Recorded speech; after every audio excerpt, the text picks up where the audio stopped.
ऐकूया नवनाथ भक्तिसार अध्याय 8. मच्छिंद्र, पाशुपत राजा व रामचंद्र. माझ्या या गोष्टी तुम्हाला आवडत असतील तर माझं चॅनेल जरूर सबस्क्राईब करा आणि आपल्या मित्रमैत्रिणींना शेअर करा. या अध्यायाच्या पठणाने देशांतरीचा मित्र घरी परत येऊन भेटेल, चिंता दूर होतील. मच्छिंद्रनाथ तेथून प्रथम द्वारकेला व नंतर अयोध्येला गेला. तेथे रामाच्या वंशातील पाशुपत नावाचा राजा राज्य करीत होता. त्यावेळी मोठ्या सैन्यासह तो राजा रामाच्या देवळात पूजेसाठी गेलेला होता. त्याच वेळी मच्छिंद्रनाथ देवालयात जाणार होता, पण आत राजा आहे म्हणून द्वारपालांनी त्याला बाहेरच अडवले.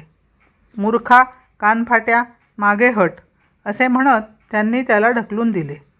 मच्छिंद्रनाथाला राग आला, पण त्या नोकरांचा नाही, जो राजा एवढा अहमन्य आहे त्याचा. राजाला कठोर शिक्षा करणे योग्य नाही, कारण त्याच्यावर प्रजा अवलंबून असते.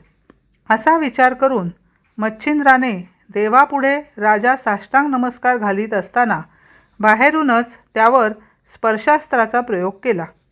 त्यामुळे राजा जमिनीवर चिकटून बसला. त्याला उठताच येईना. सर्वत्र गोंधळ झाला. लोक बोलू लागले, कोणत्या तरी योगाचा अपमान झाला असणार. मच्छिंद्राला ढकलून दिलेले काही लोकांनी पाहिले होते. त्याचे नाव ते घेऊ लागले. मंत्री आले, मच्छिंद्राच्या विनवण्या करू लागले. नाथाला दया आली. त्याने स्पर्शास्त्र आवरले. तिकडे राजा उठला. तोही नाथाला शरण आला.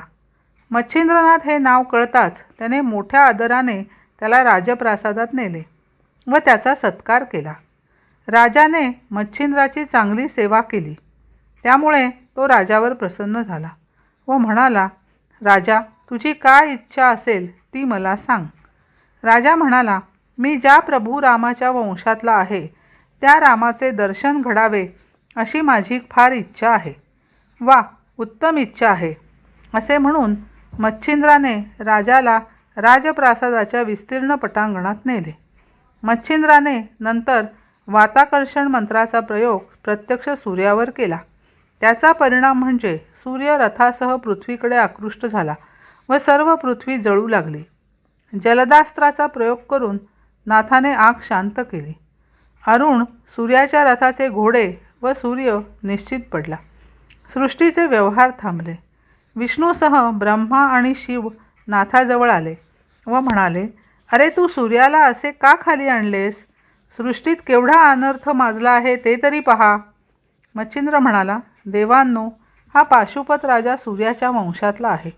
त्या सूर्याने याची एक तरी इच्छा पूर्ण केली आहे का? विष्णू म्हणाला, तुझी काय इच्छा आहे? तू सूर्याला मुक्त कर.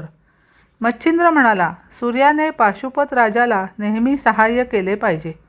रामाचे दर्शन याला हवे आहे ते त्याने घडवले पाहिजे आणि माझ्या मंत्राचे फळ मिळेल अशी व्यवस्था केली पाहिजे.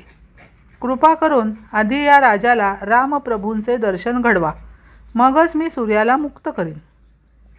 त्याचवेळी स्वतः रामलक्ष्मण त्याच्यासमोर प्रकट झाले. शंकराला फार आनंद झाला. रामदर्शन होताच पाशुपताला देखील आनंद वाटला. तो कृतकृत्य झाला. त्याने नाथांच्या चरणी व रामलक्ष्मणांच्या चरणी मस्तक नत केले. नाथांनीही रामाला लोटांगण घातले. रामाने उठवले व काय इच्छा आहे असे विचारले. तेव्हा नाथ म्हणाला, मी रचलेल्या शाबरी विद्येच्या काव्यग्रंथातील मंत्रांना तुमचे सहाय्य असावे, पण जर माझे म्हणणे मान्य नसेल तर युद्धाला सज्ज व्हावे. रामाला नाथांच्या वीरश्रीचे मोठे कौतुक वाटले. ते नाथाला म्हणाले, दत्तरूपात तिन्ही देव आहेत, त्यात मीही आहे. माझी शक्ती आहे. ज्या ज्या मंत्रात माझे नाव घालशील तो मंत्र मी सिद्ध करेन. तू कवीचा अवतार म्हणजे विष्णूचा अंशावतार आहेस. मीही विष्णूचा अवतार. आपण वेगळे नाहीच. मग युद्धाची गोष्ट कुठे उरली? माझ्याच वंशजाला तू माझे दर्शन घडवलेस हे खरोखरच मोठे पुण्यकर्म आहे. पण आमच्या वंशाचा मूळ जो सूर्य, त्याला अजून कशाला बंधनात ठेवले आहेस?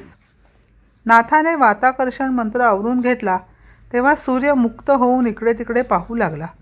आपल्याला बद्ध करणारा कोण वीर तो पाहावा अशी त्याची इच्छा झाली. देवाने ती मच्छिंद्राला सांगितली.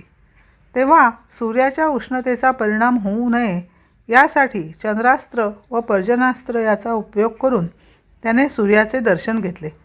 देवाकडून जेव्हा मच्छिंद्र हाच कविनारायण आहे हे सूर्याला कळले, तेव्हा त्यानेही मंत्र सिद्ध करीन असे वरदान दिले. त्यानंतर सर्व देव स्वस्थानी गेले. मच्छिंद्रासह पाशुपताने रामदर्शन केले व रामलक्ष्मणही अंतर्धान पावले. मंदिरात रामाची यथासांग पूजा करून व राजाचा निरोप घेऊन मच्छिंद्र अयोध्येतून बंग देशाकडे वळला.